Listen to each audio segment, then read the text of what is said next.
अस्सलामु अलैकुम रहमतुल्लाहि व बरकातुहू। प्यारे बच्चों, आज हमारी इस्लामियात की ऑनलाइन क्लास है और आज हम सवाल नंबर 9 इंशाअल्लाह करेंगे। तो सबसे पहले इसके बारे में हम समझ लेते हैं कि तयम्मुम क्या है। यानी इससे पहले हम वज़ू के बारे में बात कर रहे थे, वज़ू से पहले हमने गुस्ल के बारे में बात की थी। अब जो बारी आती है वो आती है तयम्मुम की, कि तयम्मुम किसे कहते हैं। तो सबसे पहले इसका जवाब देख लेते हैं क्या है। पाकी की नीयत से चेहरा और दोनों हाथों को पाक मिट्टी से मसा करने को तयम्मुम कहते हैं। अब मसा किस तरह से किया जाता है? पाक मिट्टी होनी चाहिए कहीं की भी, जैसे मान लीजिए एक आप पत्थर ले सकते हैं। ज़मीन की जिन्स होनी चाहिए, यानी ज़मीन से पैदा करदा चीज़ होनी चाहिए, इसी को हम ज़मीन की जिन्स कह सकते हैं।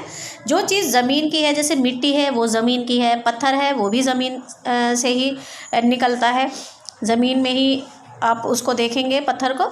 तो पाक चीज़ होनी चाहिए, चाहे मिट्टी हो, मिट्टी का डेला हो सकता है, और पत्थर पाक होना चाहिए। उस पर क्या होता है कि कभी कभी हमें पानी नहीं मिलता है और ऐसी जगह पर है जहाँ पानी की कमी है, शॉर्टेज है, तो उस कंडीशन में हम क्या करते हैं कि हम जो हमने अपने पास पत्थर रखा हुआ है या कोई पाक मिट्टी का हमने डेला बनाया हुआ है कि जिससे हम तयम्मुम कर सके, तो उससे हम क्या करते हैं,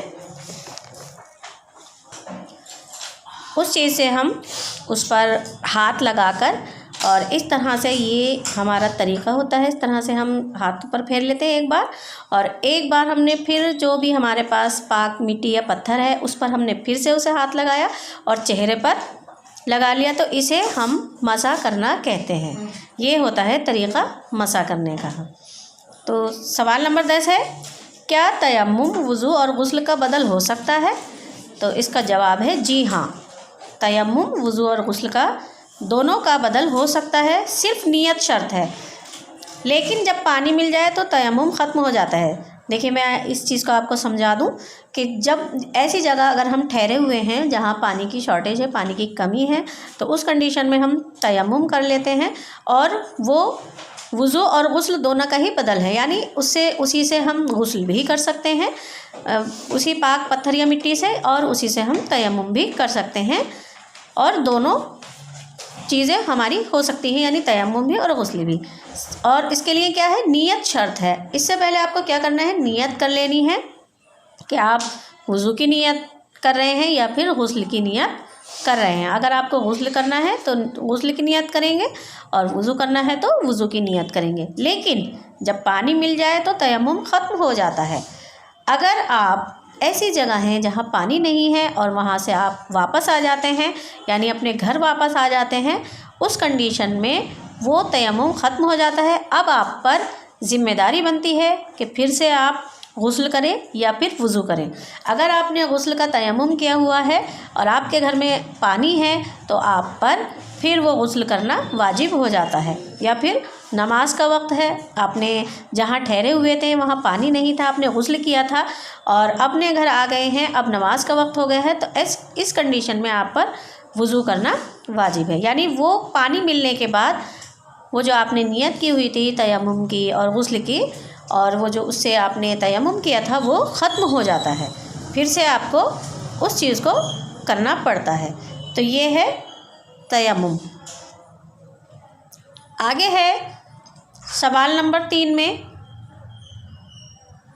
तयम्मुम का तरीक़ा क्या है।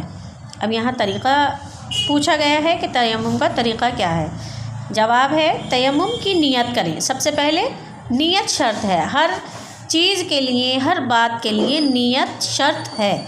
मान लीजिए हम किसी काम को करने जा रहे हैं मगर हमारी नियत साफ़ नहीं है, नियत हमारी अच्छी नहीं है, तो वो काम हमारा बिगड़ ही जाएगा। लेकिन हम किसी काम को अगर अच्छी नियत से करेंगे तो वो नेकी में भी शुमार होगा और हमारा इंशाअल्लाह वो काम भी बन जाएगा। तो यहाँ पर क्या है कि नियत जो है, हर चीज़ का दारो मदार जो है वो नियत पर है। अगर आपकी नियत सही है, नियत काम करने की है, जो आप काम कर रहे हैं सही नियत से करें, तो इंशाअल्लाह वो कबूल होती है। तो तयम्मुम की नियत करें, फिर दोनों हाथ पाक मिट्टी पर मारकर चेहरा और दोनों हाथों का कोहनियों समेत मसा करें।